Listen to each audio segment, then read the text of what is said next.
Something huge is taking place in Eurasia, and this change probably is another hint that the world is reshaping. The first China-Arab State Summit and the China Gulf Cooperation Council Summit takes place in Saudi Arabia. Several Arab leaders attended, and a Chinese delegation led by Chinese President Xi Jinping also visited the kingdom and met with Arab leaders. This will further enhance more cooperations between China and the Arab world. Why the Arab world is pivoting to China, and what kind of impact this cooperation between China and the Arab world will bring to the world economically and geopolitically.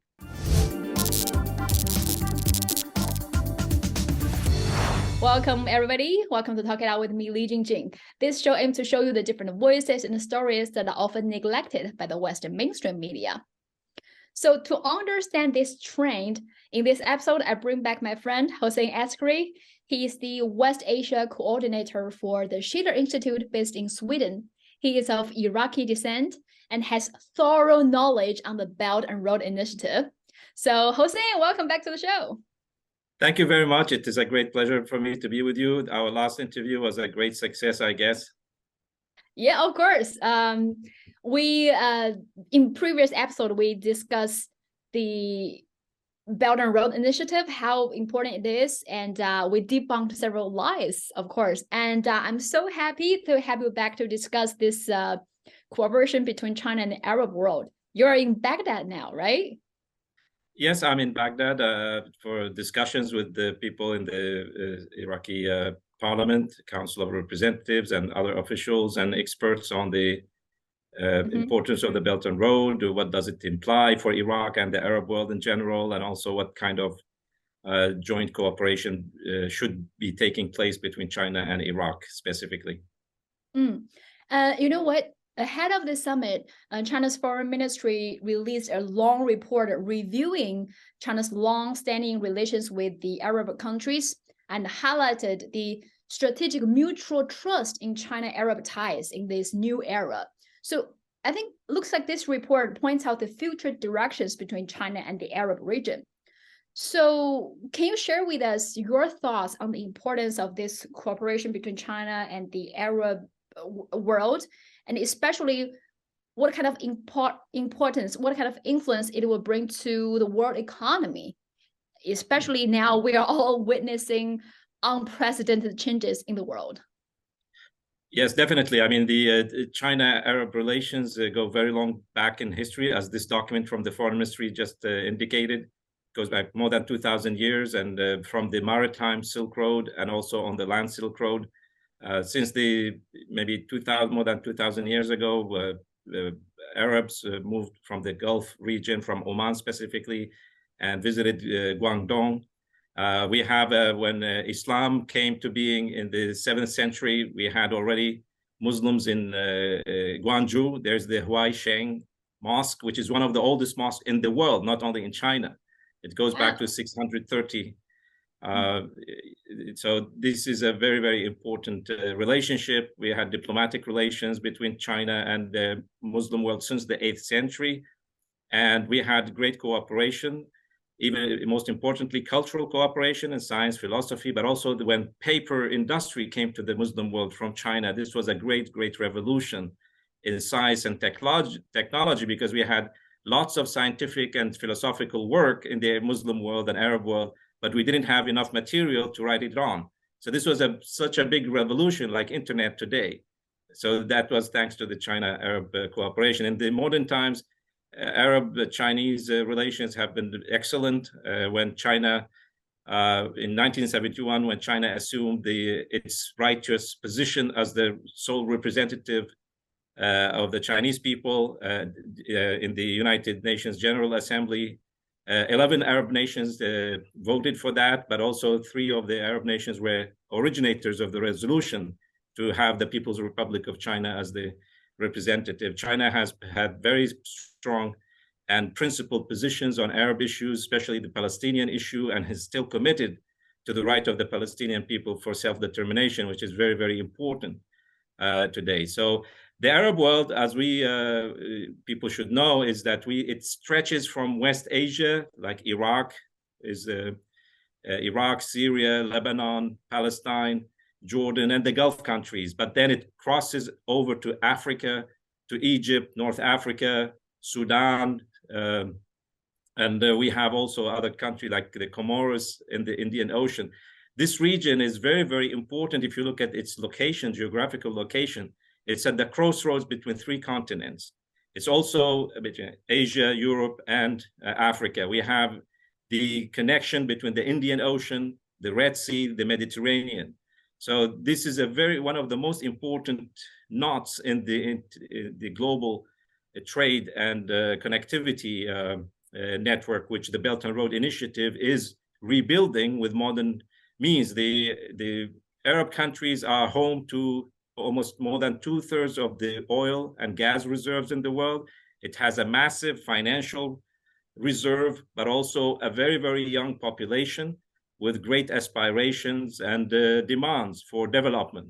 So it's a perfect match to have China, which has developed in such a fast fashion, to a modern, prosperous nation, and the Arab nations who have similar aspirations, that the two can match each other and work together. And the visit by President Xi Jinping is going to be a massive event in the history of this region, because this is happening, as you said, in a time of massive change in the world, where the world economic pivot is moving to the east with China, East Asia, ASEAN countries, and we have the old geopolitical system is really not functioning. It's threatening with wars, regional wars, but probably, as in the case of Ukraine, we could have a world war emerging out of that. So therefore, there is a very clear indication for these Arab countries where the future lies, and that is in the east.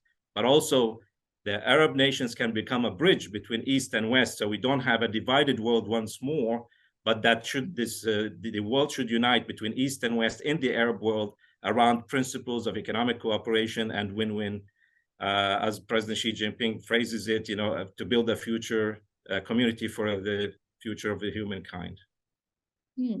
I think probably many people don't know that actually already, besides economical cooperations and cooperations on energy, actually several great projects on infrastructure already took place in several Arabic countries. For example, this soccer stadium, the Lusail Stadium in Qatar, which is now hosting the FIFA World Cup, was built by Chinese engineers. And the Great Mosque of Algeria, the Central Bank of Kuwait's headquarters, and several dams in Sudan were also built by teams from China.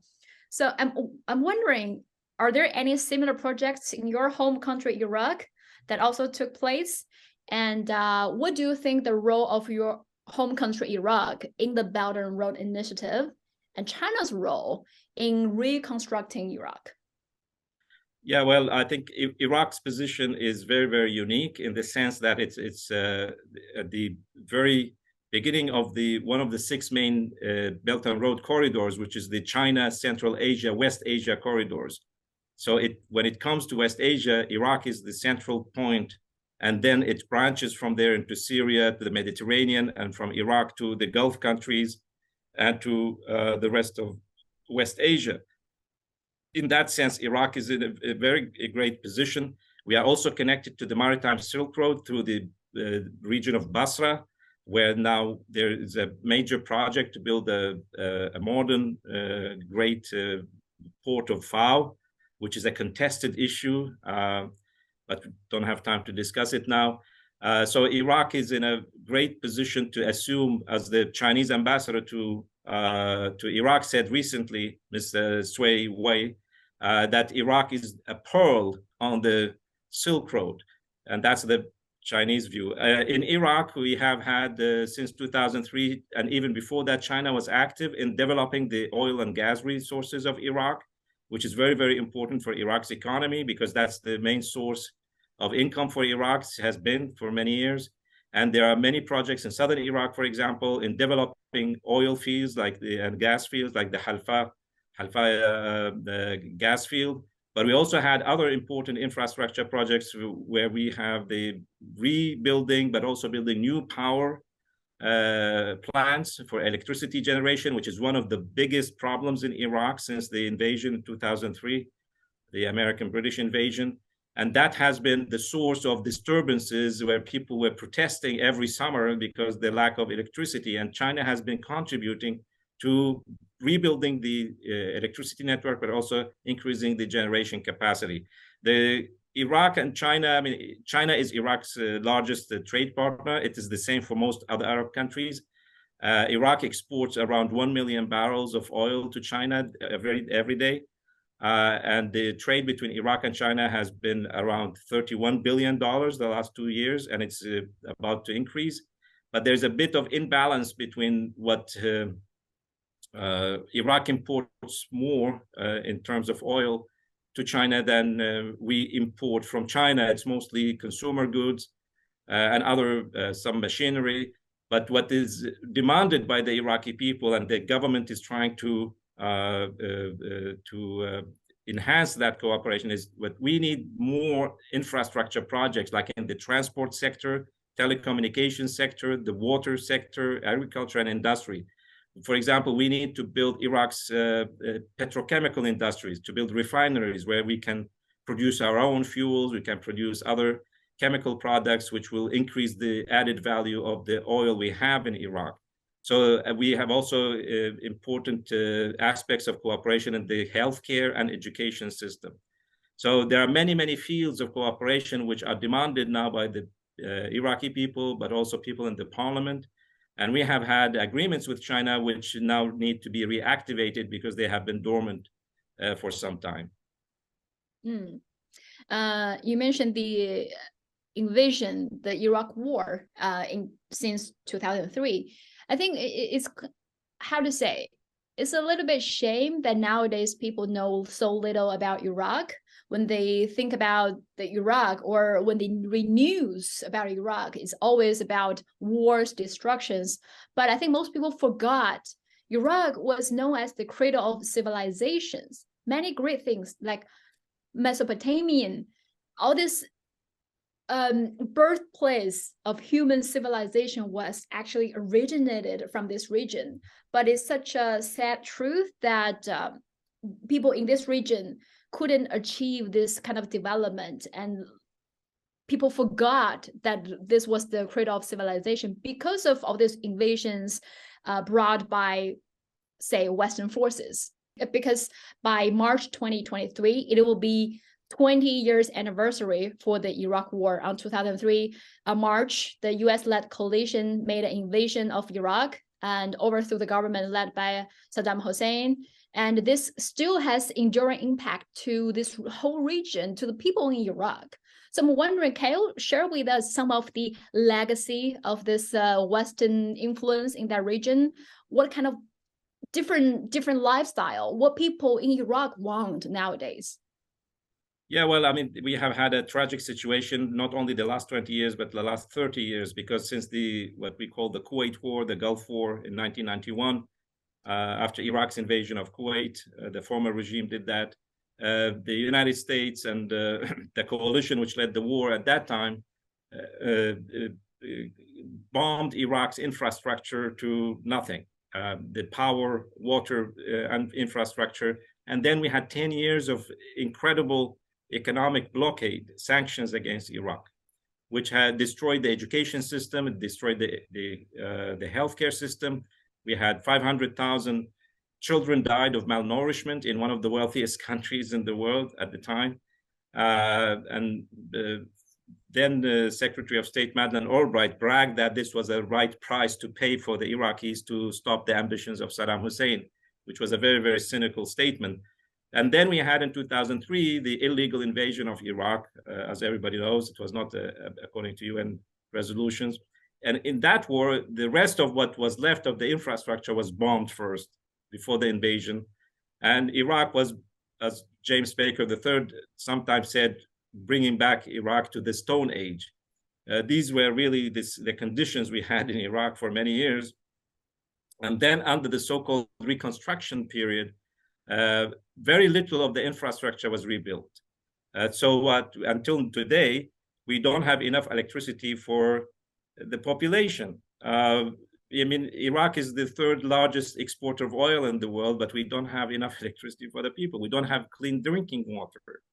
Our education and healthcare system are not really efficient. I mean, most people travel abroad to get treatment for very simple things because our hospitals don't. So there is now a massive demand for repairing all that, but also bringing Iraq to a stage of agro-industrial development. Not only rebuilding Iraq to what it was in the 80s, but to bring Iraq into the future. Because the population of Iraq more than doubled in the past 20 years. Now we have 40 million of the population. In 10 years, we will be about 50. And then maybe by the next 10 years, we will be like 60 million people. And mostly young people. They get education, but there's no employment because there's no productive employment. And the government is forced to employ them in government institutions. So they just simply get that employment and they get a salary so life can go back. So what the current government is intending, and also there's a whole movement in Iraq called the Silk Road movement, and I have been advocating this too, is that through actively joining the Belt and Road Initiative and working closely with China to have there was an agreement called the Oil for Reconstruction, popularly called, where Iraq, a small portion of Iraqi oil that is sold to China will be invested in infrastructure projects. So this will have nothing to do with the government budget. This is a special fund for rebuilding Iraq's infrastructure. Then we will have investments in the Iraqi oil sector, petrochemicals, and other industries. We need to rebuild the Iraqi agricultural system. We have Mesopotamia, we have 2 rivers, but we can't produce our own food. This has to be repaired. So all these things are the aspirations of the Iraqi people. Today, we have a very good opportunity to achieve that. We have a great surplus of the oil revenues in the past 2-3 years. We have a government which is on its program, has a very serious program for reconstruction, using the oil revenues not only for consumption, but to setting aside a portion of the money for an Iraqi reconstruction fund, domestic, besides the China-Iraq agreement. So we can invest some of the oil revenues into the future development of Iraq. So it's not being used and consumed now, as we have had in the past 20 years. So there is a great deal of optimism today that this government will manage this program, and there's enough support in the population. At least the government is only 2 months old now, but it's already doing very important work. And the Iraqi prime minister met with the Chinese ambassador before the Arab-China summit and renewed the commitment to working with China. And this is a very hopeful development. So I'm wondering, are there anything stopping the cooperations between China and Iraq, or China and Arab world in general? What are the obstacles? Well, I think the main obstacle is the negative attitude of the Western powers, who have a lot of influence in both Iraq and the Arab region, who also have an media influence to paint the Belt and Road and China in a negative light. And that has been one of the big problems. I mean, in certain cases, the United States intervened effectively into the internal discussions of countries like Lebanon and Iraq. But when President Biden was recently in Saudi Arabia, about 3 months ago, I think, what he said is, he said, we will not leave a vacuum in this region to be filled by Russia and China. So what does he mean by that? So what he means by that is what really actually happened, for example, in Lebanon in 2020. Lebanon, which is now struggling to feed its own people. Its economy was almost bankrupt. The financial system and banking system was bankrupt. And there was lack of electricity, of many other infrastructure and services. So the Lebanese government finally decided to talk to China and reach certain agreements to have China build some large infrastructure projects like a major port, railways, roads, water, and power systems. So the Lebanese economy can come back on its feet, because the Lebanese economy was living mostly of tourism and also from people, Lebanese in abroad sending money back home. So these were the main sources of tourism. Was crushed because of the situation in Syria, the war in Syria, but also the pandemic. And then the Lebanese banking system collapsed. So there was nothing left. So the Lebanese government decided to have an intensive discussion with China. At that point, in the first half of the 2020, the US embassy started to publicly attack China and criticize the discussion between the Lebanese government and the Chinese government, which has nothing to do with they were not discussing military alliances or purchasing weapons. They were talking about railways and ports and water systems. And then that was the time of Pompeo, the State Secretary of State. And then they sent Pompeo's deputy, David Schenker, to the country and to the region, and appeared on TV, and he started saying, this is the most dangerous thing that could happen to Lebanon. Look what happened to Sri Lanka, what happened to Djibouti, this debt trap. This is colonialism. And at the time, I actually, already in June 2020, I warned that there could be some disturbances on the background of this American intervention into the Lebanese internal discussion and also the discussion. Unfortunately, 1.5 months after I was warning, I was suspecting that there will be disturbances which could lead to this, because you had very tense ethnic and sectarian differences in Lebanon, that this will be utilized to create a civil war situation. But unfortunately, what happened is that we had the explosion at the Beirut port, that very huge explosion. And then after that, all the discussions with China stopped suddenly. And then the French president came over there and he said, okay, this is my area, I will take over here. And then the whole discussion about rebuilding Lebanon stopped until today. There's no discussion with China. In Iraq, we had a similar situation. In 2019, the Iraqi prime minister in September, Dr. Adel Abdel Mahdi, went to China with a very, very large delegation of ministers, governors, and industries to activate this, what we call the oil for reconstruction agreement. And there were a large number of agreements reached and contracts signed focusing on infrastructure. As soon as the prime minister came back to Iraq, we had a color revolution in the streets of Iraq, which was actually supported by Western powers. And then this turned into a very violent and bloody uprising. And then in January 2021, January 2020, the United States president decided to assassinate two of the leaders, one of the Iranian general Qasem Soleimani, and also one of the leaders of the Iraqi popular mobilization forces.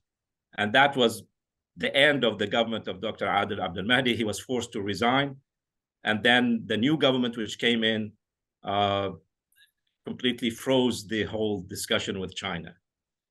So these were very clear interventions, although they were legitimate grievances by the Iraqi people or the young people who went out demonstrating first because of the lack of services, lack of electricity, lack of employment, and all these things, which are very real problems.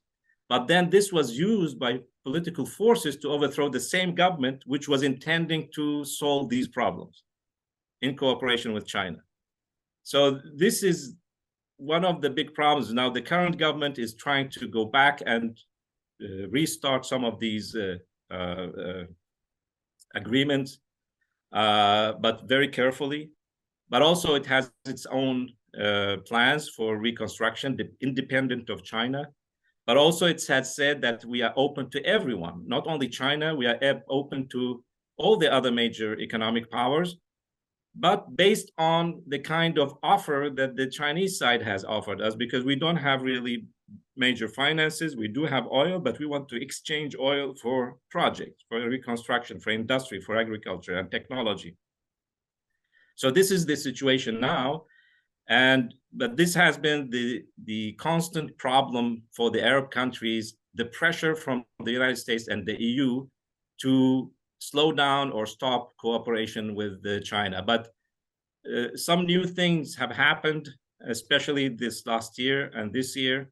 Like some of the closest allies of the United States, Saudi Arabia, the United Arab Emirates, have decided that they want to go their own independent way and not listen to dictates from the United States or Europe in their relationship both to China and to Russia. So they are now going an independent way, thinking about their future interests, the interests of their people, not simply the geopolitical interest of the major powers in the West. So this is opening up a new chapter in the modern history of these countries, and this visit by President Xi Jinping would be a marker point for this shift. It does not mean that these countries want to be anti-Western, but they want to have their independent policy in choosing their own way of development, their own economic policies, their own foreign policy, and balance that policy between East and West. So they don't follow, they're not under any power. Instead, they will have to think about their own independent interest, their interest of their people and their coming generations. So this is what is interesting about this whole China-Arab summit. But gladly that we're seeing different regions of the world are uniting and fighting against these foreign influences. So thank you, Hussein, for giving us this view from Arab world, especially the Iraqi world. And I'm sure there will be more topics that I will invite you back, since there are more collaborations between China and the Arab world. So thank you for your time today, and looking forward to see you next time. Thank you very much. Nice to meet you again.